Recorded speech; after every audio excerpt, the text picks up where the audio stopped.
Okay, this is piston rings, October 2022. State 3 desirable properties of piston rings. State the materials commonly used for piston rings. Sketch 3 different types of piston ring ends. And explain why piston ring end clearance is necessary. So state 3 desirable properties. Properties, materials, different types, and why you even need it, the clearance. 3, 2, 3, 2 marks, like basically spread out throughout the whole thing. Desirable properties of piston rings: high wear resistance, good conformity, and low friction. So high wear resistance, piston rings are constantly in contact with the cylinder wall and sliding against it. They need to be high wear resistance to minimize friction, maintain proper sealing, and extend engine life. I suppose that means the material you make it from, if you make it from low quality material, it's going to get worn a lot quicker. A good conformity. Piston rings need to conform closely to the cylinder wall to create a tight seal to prevent combustion gases from leaking past the rings into the crankcase. This conformity also helps distribute heat effectively. So it has to be a good fit. Good conformity means a good fit. So it has to be resistant and it has to fit well. Low friction. While providing a good seal, piston rings should also have low friction to minimize energy losses due to friction between the ring and the cylinder wall. Oh, I just understood we're talking about piston rings, not talking about the cylinders, right? So this is going to be like little things to block the gaps in the engine, I guess, like gaps between, like it says, between the ring and the cylinder wall, or between the piston and the cylinder wall. So they have to have low friction. While providing a good seal, piston rings should also have low friction to minimize energy losses due to friction between the ring and the cylinder wall. This improves energy efficiency and fuel economy. So what will be some good materials for that? That's what I want to know, because like carbon is really good for that, but I don't know if it will fit inside of an engine. I doubt it will. If you're burning stuff, carbon won't be very good. Materials then used for piston rings. Piston rings are typically made from a combination of materials that achieve the desired properties. Cast iron. Oh yeah, if you cast iron, you can put carbon inside of it. Then you can put graphite inside of it. Steel and composite materials. Cast iron. So traditionally, cast iron was used was the dominant material for piston rings due to its good wear resistance and affordability. However, its higher weight and friction have led to the exploration of other materials. Steel alloys, particularly those with a high chromium content, offer excellent wear resistance and good strength. I couldn't find, when I was doing the applied marine engineering, I couldn't find any good examples of chromium. And there it is. Steel alloys, particularly those in high chromium content, it did say this in high performance engines, that is used sometimes as steel alloys inside of the engine, offer excellent wear resistance and good strength. However, they can be heavier than some other options and may require special coatings to improve conformity and reduce friction. Okay. Composite materials. Modern piston rings often utilize composite materials that combine the strength of different materials. These can include steel backings for strength, cast iron inserts for wear resistance, surface coatings like molybdenum or phosphate to improve conformity and reduce friction. A whole bunch of stuff all put together, because each one has one desirable property, or they have a few desirable properties. So you can make a composite. I wonder what that would look like. A whole bunch of like sandwiches, like a sandwich, all wedged together. The specific material selection for a piston ring depends on various factors like engine type, operating conditions, and desired performance characteristics. Okay, that was the materials. Part C is sketch different types of piston ring ends. So we're going to describe them. 3 different piston ring ends are butt cut, lap joint, and taper cut. Butt cut, so that's going to be flat, right? This is a simpler design with a straight square cut end at the ring end, resembling a butt joint. Not like your butt. Well, that's why butts are called butts, because they're like a flat surface, right? It's a big chunky flat surface, like a rectangular end. Right? It's efficient for gas sealing, but offers less oil control. Due to the minimal gap, it's often used for compression rings. 3 different piston ring end types. Due to the minimal gap, it's often used for compression rings. All right, I understand that. Lap joint. This design features 2 aligned cuts on the ring end, creating an overlapping V-shaped joint. This provides better sealing compared to the butt cut, particularly for gas control, but it's commonly designed for compression scraper rings. Okay, I understand what we're talking about. A butt cut is just like an elastic band then, like a square cut elastic band that just goes around something. That's really, really basic, and it's not going to do a very good job at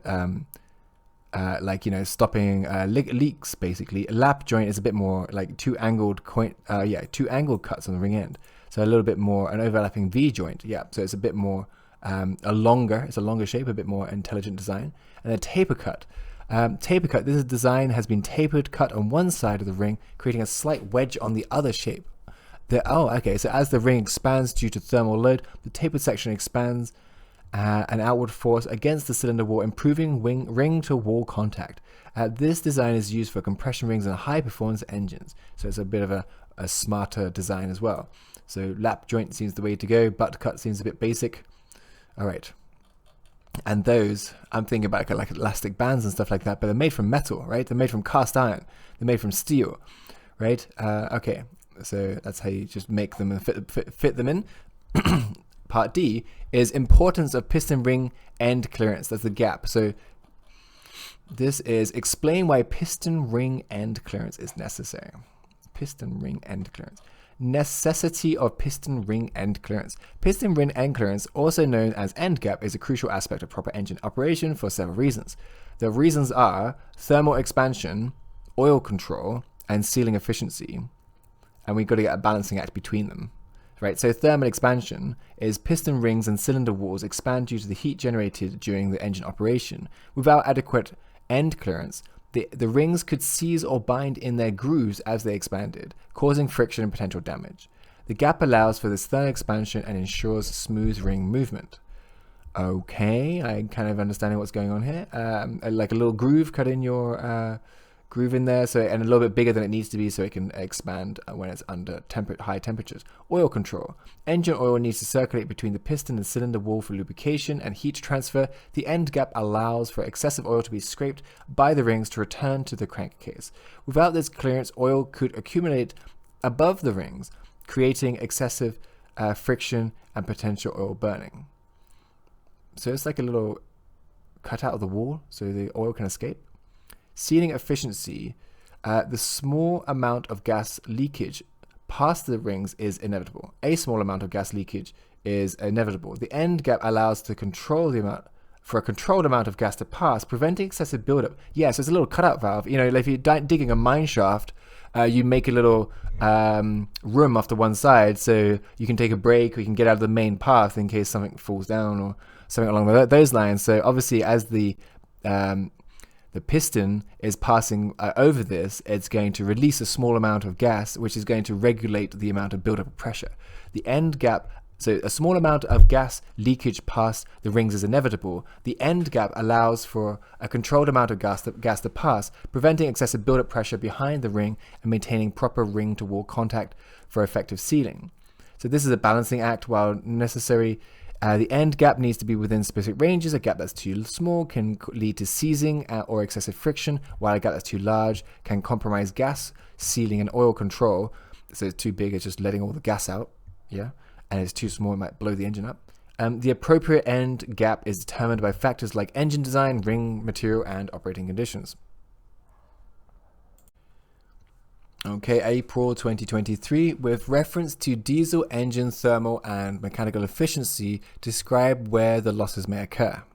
Thermal and mechanical efficiency losses in diesel engines. So where do you lose stuff? Where do you get loss of efficiency, which is thermal is heat, obviously, and mechanical efficiency is friction, I suppose. With reference to diesel engine, 10 marks. That's a lot of work. Breaking it all down then. So there's a lot of losses, of course, in the diesel engine. You can see that when we do JEST 2, we end up doing the calculation of this. We can do the total efficiency with the total input due to the calorific content of the fuel that we're putting into the engine and the amount of power we get out of it. And we can see, we can see how efficient the engine is. We give the efficiency as about like 80% actually of its potential, but it's not really the overall efficiency. You have to look at the overall efficiency of the engine depending on the calorific content of the fuel as well. There's two efficiencies you give to the engine. Okay, anyway, that's a different topic.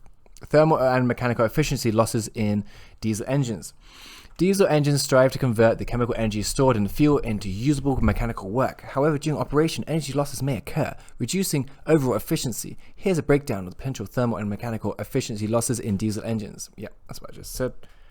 Okay, heat transfer to the cooling system. So we're gonna have thermal efficiency losses. So losing heat, heat transfer to the cooling system, exhaust gas heat, and incomplete combustion.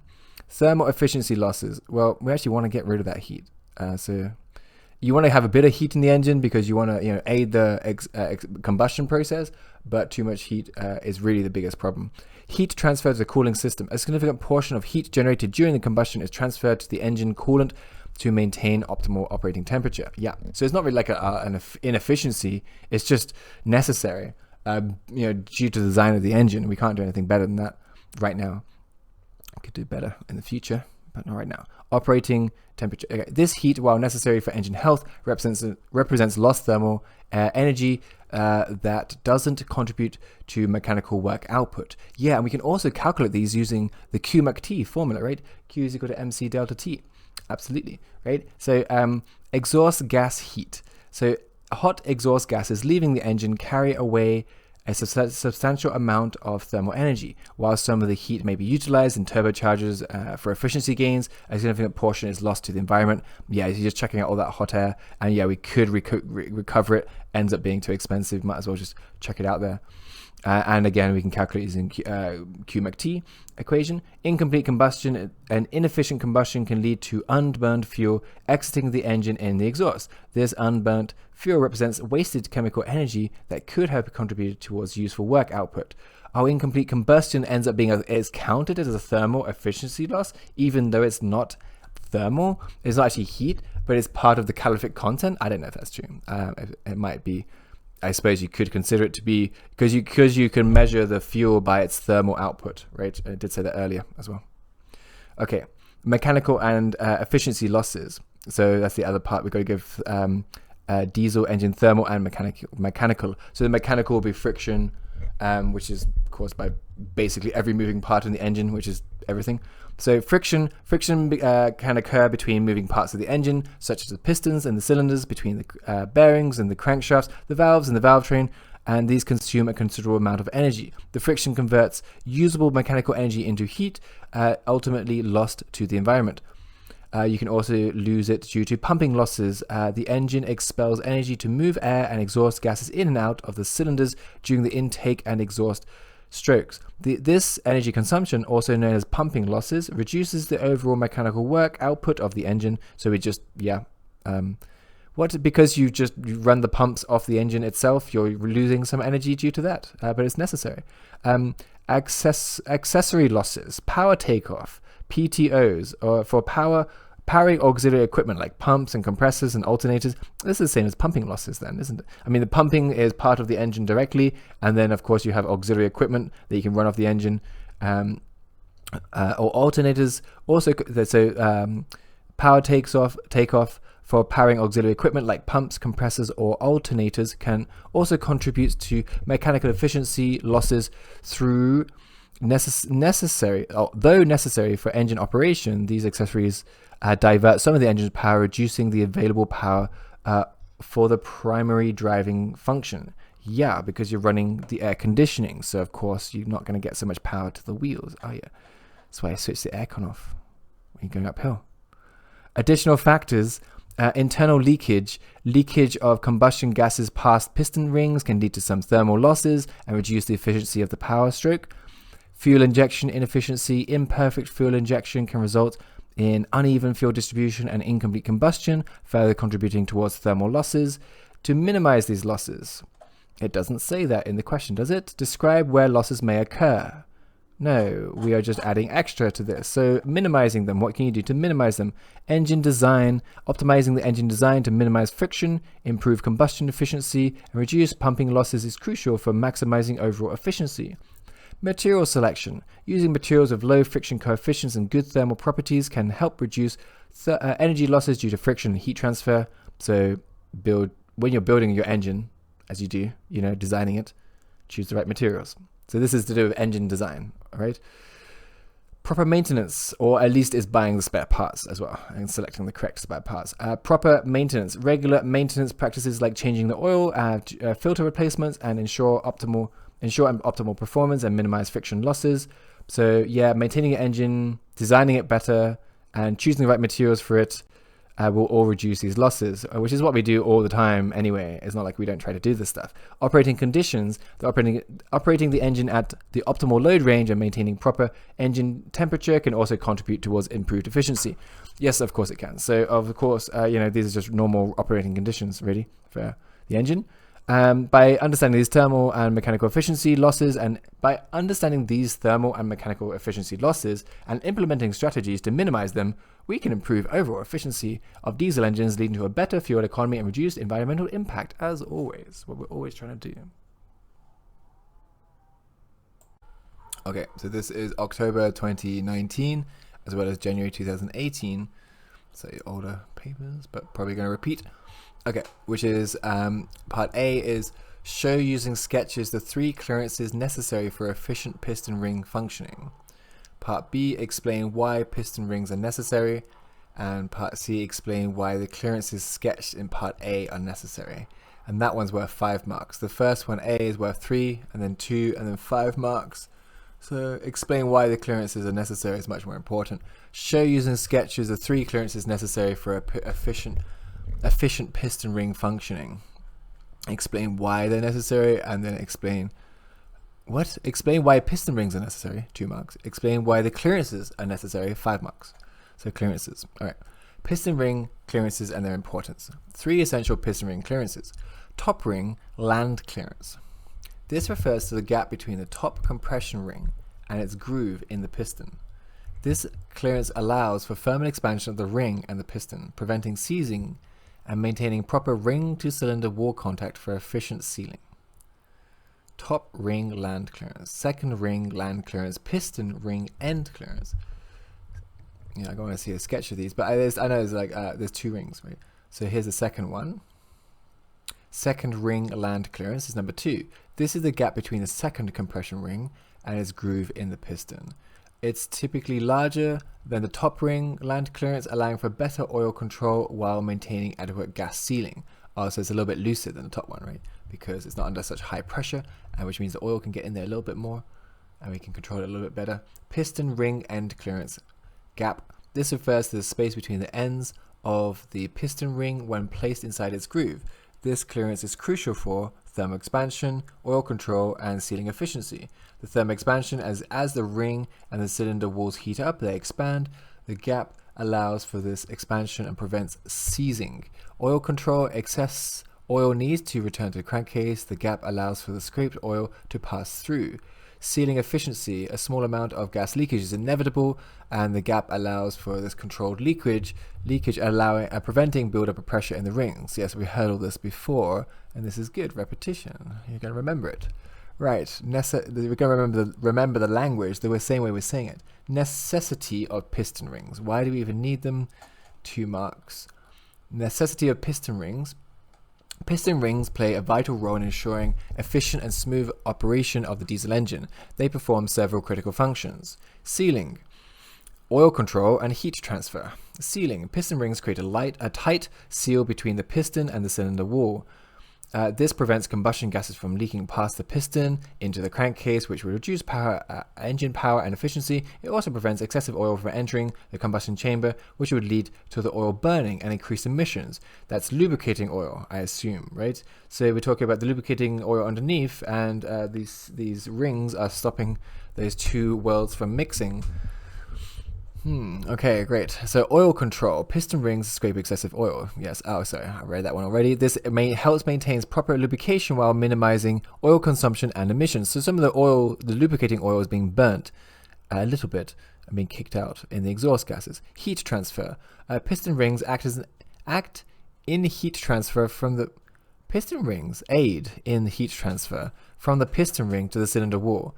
This heat is then transferred to the engine coolant, helping to regulate the engine temperature. Oh, it's a conductor of heat, but we pick them more for their lubricating properties, don't we, and stuff like that, rather than the heat transfer. But okay. Part C is the importance of piston ring clearances, and this one's worth 5 marks. Why are these so important? The clearances mentioned in Part A are essential for optimizing piston ring functioning for the following reasons: minimizing friction, maintaining sealing, effective oil control. We've said this 3 times. It's the same thing, right? Explain why the clearances are necessary. Same as always: increase efficiency, reduce emissions, increase safety, usual stuff. Right? The clearance mentioned Part A are essential for optimizing piston ring functioning for the following reasons. We minimize friction, maintain sealing, and effective oil control. Minimizing friction. Excessive clearances can increase friction. Excessive clearance can increase friction between the rings and the cylinder wall, leading to power losses and wear. Okay. Importance of piston ring clearances. I didn't understand what they're saying. The clearance mentioned are essential. Yeah, excessive clearance. It doesn't talk about if we talk about importance of these clearances, so I guess excessive clearance is valid. Maintaining sealing, too little clearance, particularly at the top of the ring. Okay, fair enough. And piston ring end gap can cause the rings to seize or bind in their grooves. This can damage the rings and the cylinder wall, compromising sealing, so messing up your sealing, and leading to blow by or gas leakage and increased oil consumption. Compromising it, yeah. All right. Too little clearance. Effective oil control. The second ring land clearance. Why is it called land? The second ring land clearance needs to be large enough to allow scraped oil to return to the crankcase. However, it can't be too large or it could compromise the gas sealing. These clearances are carefully engineered based on the engine design, materials used, and operating conditions. Maintaining them within specified range is crucial for optimal engine performance, efficiency, and longevity. So I guess wear and tear. Gotta replace those piston rings. Okay, we're gonna go straight into engine types, governors, and fuel pumps. October 2023, question 3. Explain the difference between inline and V-type engines. 2 marks only. No need to go overboard. Explain the difference between inline and V-type engines. State the advantages of V-type engines. 2 marks. And sketch 2 V engine bottom end arrangement types. 6 marks. Sketch 2 V engine bottom. Explain the difference of inline and V types, but then all the marks are in the sketch at the end of part C. So part A is explain the difference between inline and V-type engines. Inline versus V engines. Here's a breakdown of the key differences between the inline and V-type engines. Inline engines are straight engines, and V engines are in the shape of a V. All cylinders in the inline one, let's describe the inline one first. So all cylinders are arranged in a single row, one behind the other, along the crankshaft. Common configurations include the 3, the 4, the 5, and 6. Simpler designs. They're simpler and easy to manufacture and maintain. They generally have smooth operation due to their inherent balance. They can be taller and longer depending on the number of cylinders. Alright, and then the V engine, cylinders are arranged in 2 banks at an angle of usually 60 or 90 degrees to each other, forming a V shape. Common configurations include V6, V8, V12, V10, and V12. They have a more compact design, especially for higher cylinder numbers compared to inline engines. They can produce more power and torque due to the potential for larger displacement within a smaller footprint. So you can really fit the pistons or the cylinders in there in between each other. It's a more efficient design of space. Generally more complex design, potentially higher maintenance costs as well. The advantages of the V engines. That's part B. State the advantages of only the V. And only the V. So we only talk about V for part B and part C. But they want to talk about inline to start with. So part B is what are the advantages of V engines. Their compactness. V engines offer a more compact design compared to inline engines with the same number of cylinders, allowing for better packaging in space applications. In space constrained in small spaces, space constrained applications like car engine bays. So if you want to have a small car, it works well for those. A small powerful car like a racing car, or I would have thought motorbikes as well. Power and torque potential. The V configuration allows for larger engine displacements within a compact space, enabling higher power outputs and torque compared to the inline engines of similar size. Lower center of gravity. The V-shaped arrangement can contribute to a lower center of gravity of the vehicle. Gravity in vehicles, improving handling characteristics. So yeah, motorbikes. Smoother operation. In some cases, V6 engines can achieve inherent balance by having opposing pistons cancel out some of the vibration, leading to a smooth operation compared to the inline 4-cylinder. However, V8 engines and above often require balancing shafts for smooth operation. Part C is the V engine bottom end arrangements. V engine sketch 2 V engine bottom end arrangements. So it's worth 6 marks. This is a lot of work. Okay, haven't got much on this. This could be improved a little bit. We're gonna look it up, I guess. Or we get the marks of the diagram, maybe. The 60. So it said 2 different types, right? Sketch. So I'm just trying to find it. Sketch 2 V engine bottom end arrangement types. Why are they called bottom end? Just sketch 2 V engines, basically. All right, so we've got 2 V engines. 60-degree V engine with single crank pin, and then a 90-degree V engine with individual crank pins. So 2 different engine types using the V type engine. This design uses single crank pin. Oh, this is for a 60-degree V engine with a single crank pin. This design uses a single crank pin with 2 connecting rods attached, fork and blade, or side by side, for each cylinder bank. Offers a compact design, but can lead to uneven firing intervals and increased vibration compared to other configurations. It's commonly used in V6s. Okay, a 90-degree with individual crank pins. This design uses separate crank pin for each of the connecting rods in each cylinder bank. Provides a smooth operation due to more balanced firing intervals compared with to the single crank pin design. More complex design and potentially higher manufacturing costs. It's commonly used in V6s, V8s, and other higher cylinder count V engines, so more V10, V12s. All right, 90-degree.